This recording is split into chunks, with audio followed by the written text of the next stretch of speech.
കാണൂ പരസ്യരഹിതമായ ഏറ്റവും പുതിയ എപ്പിസോഡുകൾ. അതിനുള്ളിൽ തന്നെ എങ്ങോട്ട് പോവാ? പുറത്തേക്കല്ല മോളെ, അർജുനെ കാണാൻ പോവാ.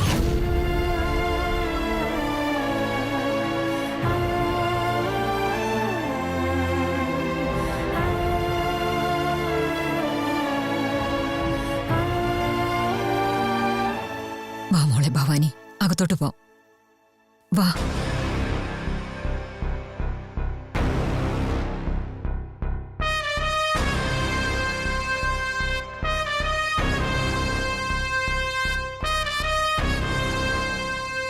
അർജുൻ, എന്താ സാർ ഇവിടെ രാവിലെ തന്നെ? Good morning. വാ സാർ, അകത്തോട്ടിരിക്കാം. സാരമില്ല, നിന്നോടൊരു കാര്യം ചോദിക്കാനാ വന്നത്. പറഞ്ഞോളൂ സാർ. എനിക്ക് എന്താണ് ചെയ്യേണ്ടതെന്നും നിന്നോട് എങ്ങനെ പറയണമെന്നും അറിയില്ല. ഇന്നലെ എന്റെ മോള് നിന്നെ കല്യാണം കഴിക്കാൻ താല്പര്യമില്ലെന്നാ പറഞ്ഞത്. ഭവാനി അങ്ങനെ പറഞ്ഞപ്പോൾ നിനക്ക് ഒരുപാട് വിഷമമുണ്ടായി കാണുമെന്ന് എനിക്കറിയാം. അത് നീ കാര്യമായി എടുക്കരുത് മോനെ. അക്കാര്യം ഞാൻ എപ്പോഴും മറന്നു സാർ. എനിക്ക് വിഷമമൊന്നുമില്ല സാർ.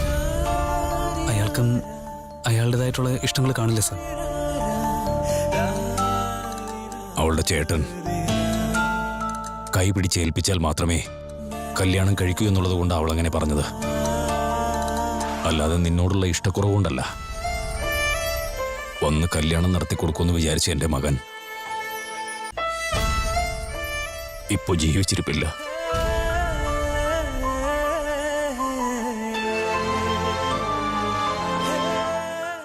സാർ വെറുതെ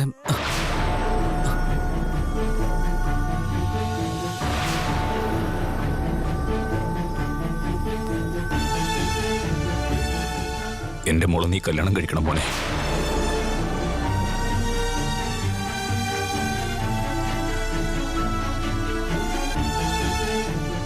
സാറിന്റെ മകൻ മരിച്ച വിഷമത്തില് സാർ പോയിരിക്കോ? ഈ സമയത്ത് തന്നെ കല്യാണത്തെ പറ്റി സംസാരിക്കുകയാണോ? എന്റെ ദുഃഖത്തെക്കാൾ ഉപരി കല്യാണം നടത്തി കൊടുക്കേണ്ടത് ഒരു അച്ഛന്റെ കടമയല്ല മോനെ. നല്ലതുപോലെ ആലോചിച്ചിട്ടാ ഞാൻ ഈ തീരുമാനമെടുത്തത്. എന്റെ മകനെ ആരാണ് കൊന്നതെന്നോ എന്തിനു വേണ്ടി കൊന്നതെന്നോ എനിക്കറിയില്ല. ഇനി ഞാൻ എന്റെ മോളെ ആരാണ് ആക്രമിച്ചതെന്നോ എനിക്കറിയില്ല. ഒരുപക്ഷെ നാളെ എനിക്ക് എന്ത് സംഭവിക്കുമെന്നും അറിയില്ല. ഞാൻ ജീവിച്ചിരിക്കുമോ മരിക്കുമെന്ന് പോലും അറിയില്ല. സാറെന്താ ഇങ്ങനെയൊക്കെ സംസാരിക്കുന്നത്? എനിക്കെന്തെങ്കിലും സംഭവിക്കുന്നതിന് മുമ്പ് എന്റെ മോളുടെ ജീവിതം സുരക്ഷിതമാക്കണമെന്ന് ഞാൻ വിചാരിക്കുന്നു മോനെ. പറ മോനെ, അവളെ കല്യാണം കഴിക്കാൻ നിനക്ക് സമ്മതമാണോ?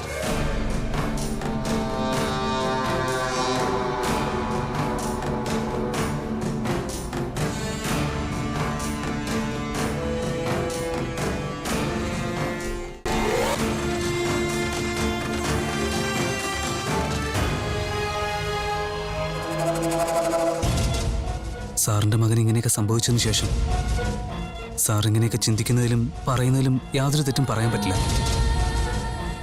പക്ഷേ ഈ വിഷയത്തെപ്പറ്റി ഇപ്പം സംസാരിക്കുന്നത് ശരിയല്ലെന്നാ എനിക്ക് തോന്നുന്നത്.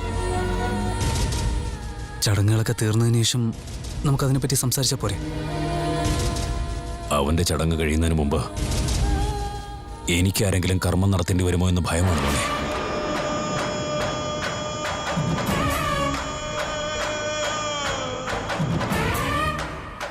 ഇതെന്താ സാർ ഇങ്ങനെയൊക്കെ സംസാരിക്കുന്നത്? സാറ് വെറുതെ ഓരോന്ന് ചിന്തിച്ചു കൂട്ടല്ലേ? സംസാരിക്കാതെ ഞാൻ എങ്ങനെ ഇരിക്കും മോനെ? ഉണ്ടായിരുന്ന ഒരേ ഒരു മകനാ മരിച്ചുപോയത്. ഇനി എനിക്ക് ഭവാനി മാത്രമേ ഉള്ളൂ. അവൾ എനിക്ക് നഷ്ടപ്പെടരുത്. അവൾക്ക് ആയുർദോഷമുണ്ട് അർജുൻ. എന്റെ ഒരേ ഒരു മകളെ രക്ഷിക്കുന്നത് എന്റെ കടമയാ മോനെ. നീ ഭവാനിയെ കല്യാണം കഴിക്കുകയാണെങ്കിൽ എന്റെ വീടിന്റെ മരുമകനായല്ലേ വരിക? അപ്പോ നീ എന്റെ മോനായി മാറില്ലേ? എന്റെ ഈ ആഗ്രഹങ്ങളൊക്കെ നീ സാധിച്ചു തരുമെന്ന വിശ്വാസത്തിലാണ്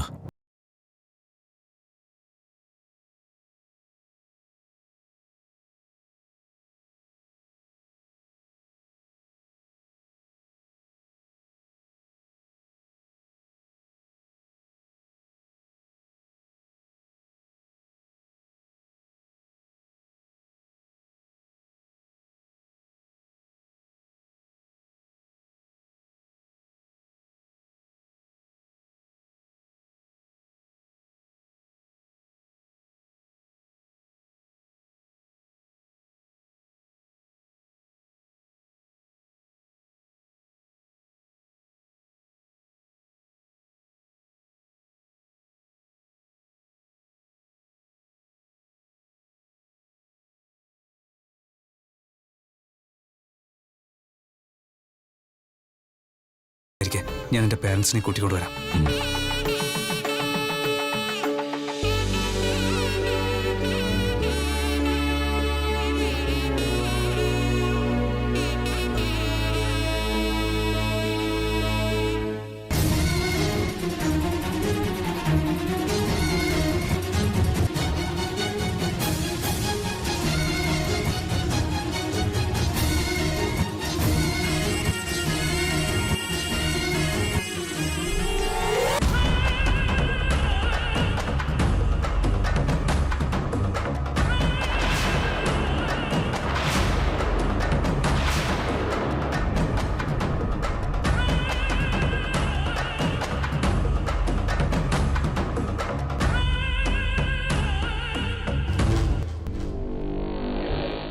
മുഖം എന്തടി ഇങ്ങനെ കടന്തല കുത്തി പോലെ ഇരിക്കണത്?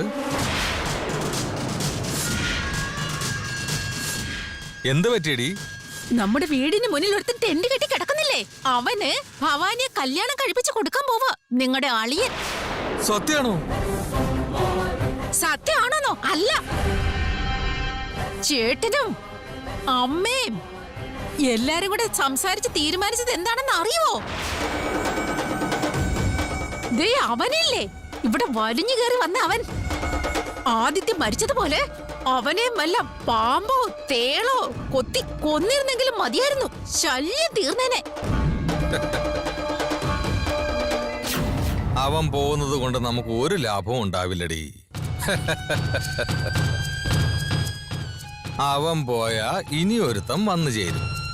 നമ്മുടെ നാട്ടിൽ എന്തൊക്കെ കൂടിയാലും കുറഞ്ഞാലും നമ്മുടെ നാട്ടിൽ ഓരോ നിമിഷം കൂടിക്കൂടിക്കൊണ്ടിരിക്കുന്നത് അന്യനാട്ടിൽ നിന്ന് ജോലിക്ക് വരുന്ന ബംഗാളികളും പിന്നെ കല്യാണ പയ്യന്മാരും.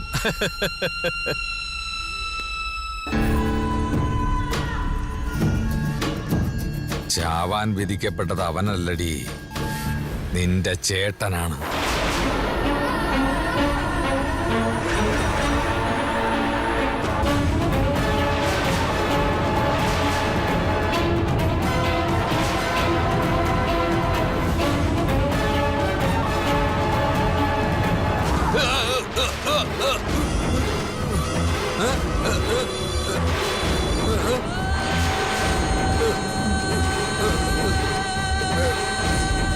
വിട് വിട് വിട് വിട് വിട്. ഞാൻ വെറുതെ വായ തോന്നിയത് എന്തെങ്കിലും വിളിച്ച് പറഞ്ഞല്ലേ? എന്താ നിങ്ങൾ പറഞ്ഞേ? അതൊന്നും ഇല്ലടി, തങ്ക് സ്ലിപ്പായി വന്ന് വീണതാ. നിങ്ങൾ എന്താ പറഞ്ഞെന്നാ ഞാൻ ചോദിക്കുന്നേ? അതൊന്നുമില്ലടി, നീ എന്നെ എന്നോട് ക്ഷമിക്കടി. പറയേ, ഇപ്പൊ എന്താ പറഞ്ഞെന്നാ ചോദിക്കുന്നേ? അത് പിന്നെ അത് ചാകാനുള്ളത് ആ ചെറുക്കനല്ല, നിന്റെ അണ്ണനാണെന്നാ പറഞ്ഞത്.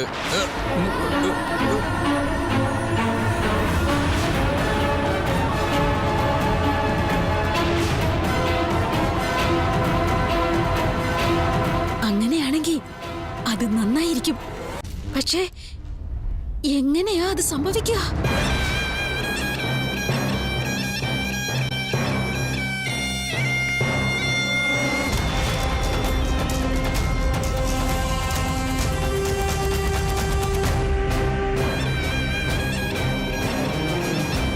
എന്റെ ചേട്ടൻ ആ കൃഷ്ണനാഥ പണിക്കര് ചത്ത, ഈ വീട്, ഈ സ്വത്തുക്കള്, പിന്നെ ഭവാനി, ആ കോവില് എല്ലാം നമുക്ക് സ്വന്തമാകും. പറഞ്ഞേ, എങ്ങനെ അത് നടത്തുക? അമ്മ വിചാരിച്ച എല്ലാം നടക്കൂടി. അമ്മയോ? ഏതമ്മ?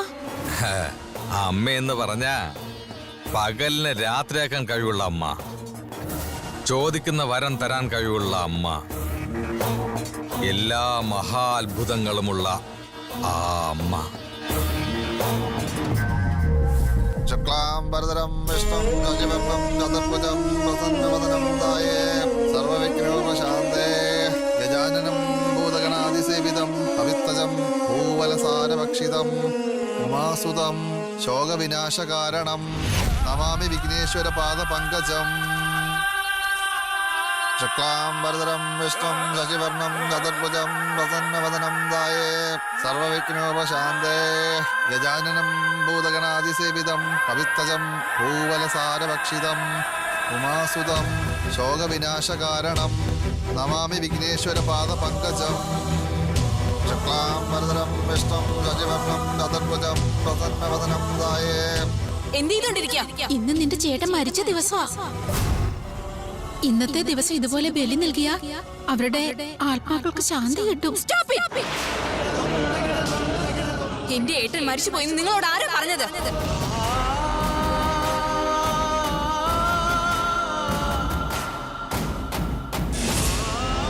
ഭവാനി,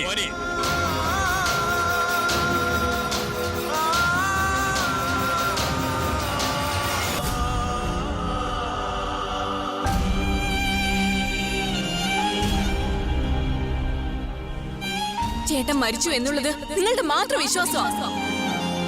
എന്റെ ഏട്ടൻ ജീവനോടെ ഉണ്ടെന്നുള്ളത്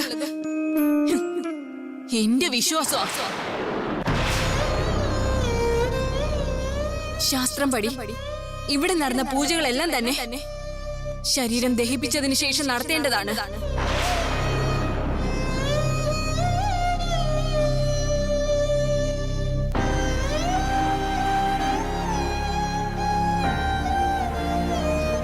അതുകൊണ്ട് ചേട്ടൻ മരിച്ചു പോയെന്ന് ഏട്ടന് ശരീരം കിട്ടാതെ എങ്ങനെ പറയും?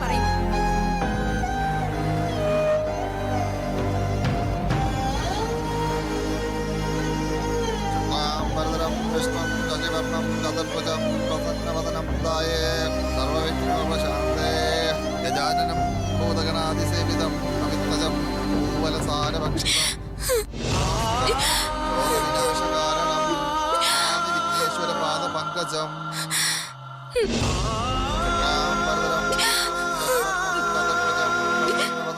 മുത്തശ്ശി, മുത്തശ്ശി.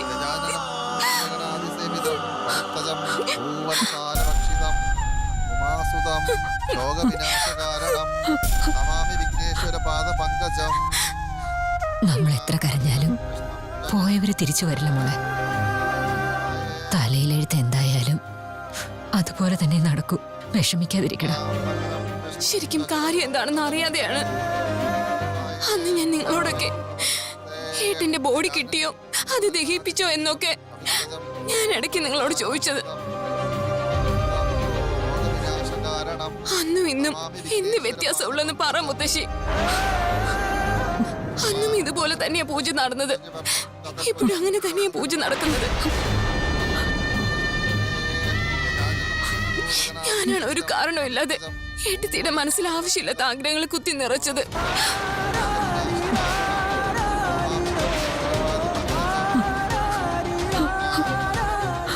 അന്ന് ഞാൻ അങ്ങനെയൊക്കെ ചെയ്യാതിരുന്നെങ്കിൽ എനിക്ക് അച്ഛനില്ലാത്ത കുട്ടിയാ. ഇനി അച്ഛൻ വരില്ല എന്ന് ബുജി വിശ്വസിച്ചേനെ. ഈ സമയം കൊണ്ട് അവനെല്ലാം മറന്നും പോയേനെ. ഞാൻ അമേരിക്കയിൽ നിന്ന് വന്നത് എന്റെ ഏട്ടനെ അന്വേഷിക്കാൻ വേണ്ടിയല്ല മുത്തശ്ശി. നിങ്ങളുടെ വിഷമം മാറിയ മനസ്സിനെ വീണ്ടും കുത്തി നോവിക്കാൻ വേണ്ടിയല്ല മുത്തശ്ശി.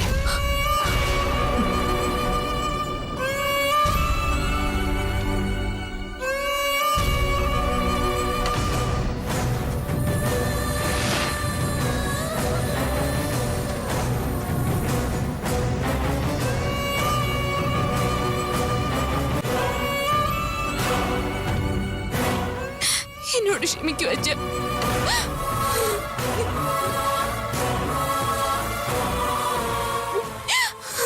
മോളെ കരയാതെ, ഇങ്ങനെ കരയാതെ. വേണ്ടമ്മേ, അവൾ കരയട്ടെ. അവളുടെ വിഷമങ്ങളെല്ലാം അങ്ങനെ കരഞ്ഞു തന്നെ തീരട്ടെ.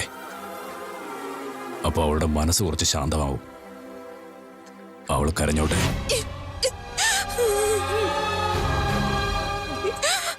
അവൾ നന്നായി കരഞ്ഞോട്ടെ അമ്മേ.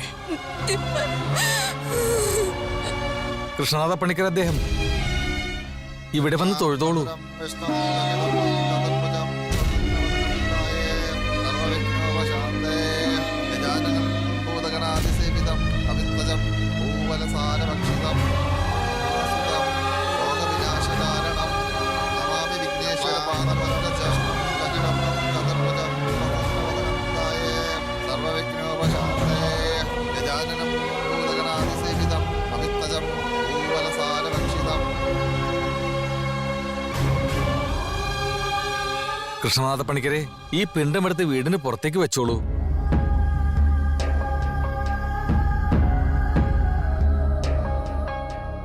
కనులకు కనబడు కలలే ముగిసిన మలుపిది మమతకు సెలవు ఇదే ఎలా జరిగింది ఇక అలసిన అడుగిది హృదయపు తడి ఇది అలసిన అడుగిది హృదయపు తడి ఇది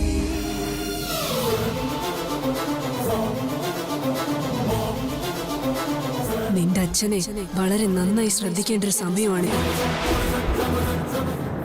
നാളെ മുതൽ 3 ദിവസത്തേക്ക് നിന്റെ അച്ഛൻ പുറത്തേക്കൊന്നും പോകാതെ പ്രത്യേകം ശ്രദ്ധിക്കണം നീ.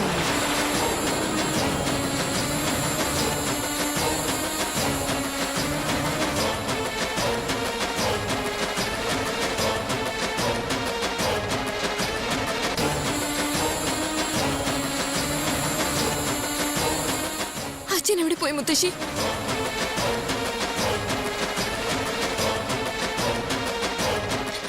അച്ഛാ, അച്ഛാ, അച്ഛാ.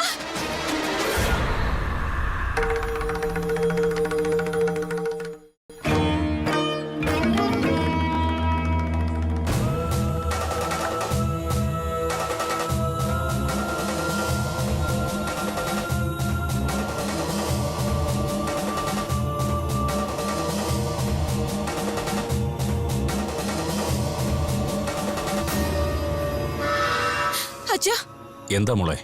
അച്ഛനോട് ഞാൻ വീട് വിട്ട് പുറത്ത് പോകലെന്ന് പറഞ്ഞതല്ലേ, പിന്നെന്തിനാ പോയത്? അകത്തേക്ക് വാ അച്ഛാ. സ്വാമി പറഞ്ഞത് കേട്ടില്ലേ? ഞാൻ കൂടെ പോയേ പറ്റൂ.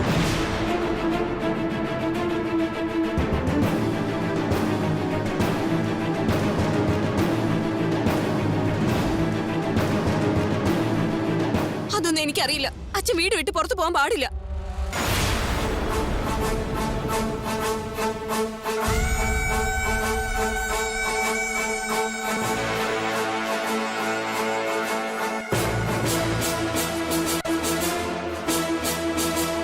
വീട്ടിനകത്തേക്ക് വാ. അത് ശരിയാവില്ല മോളെ. കൃഷ്ണ, 3-4 ദിവസത്തേക്ക് പുറത്തു പോകരുതെന്ന് അവള് പറഞ്ഞതല്ലേ? അവള് പറയുന്നത് കേട്ടാൽ എന്താ കുഴപ്പം? നിങ്ങൾ കൂടെ നിന്ന് എല്ലാ കാര്യങ്ങളും ചെയ്യിപ്പിക്കണം. ചെല്ല്. പ്ലീസ് അച്ഛാ, അകത്തേക്ക് വാ. നിന്റെ അച്ഛൻ എങ്ങും പോയില്ലടി, നീ പേടിക്കണ്ട. വാ.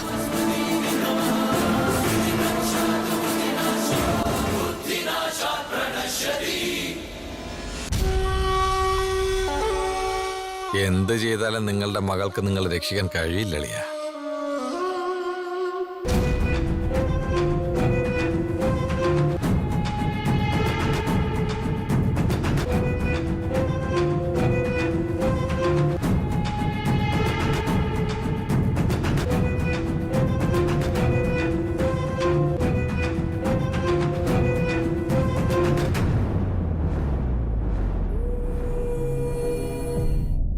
സർ,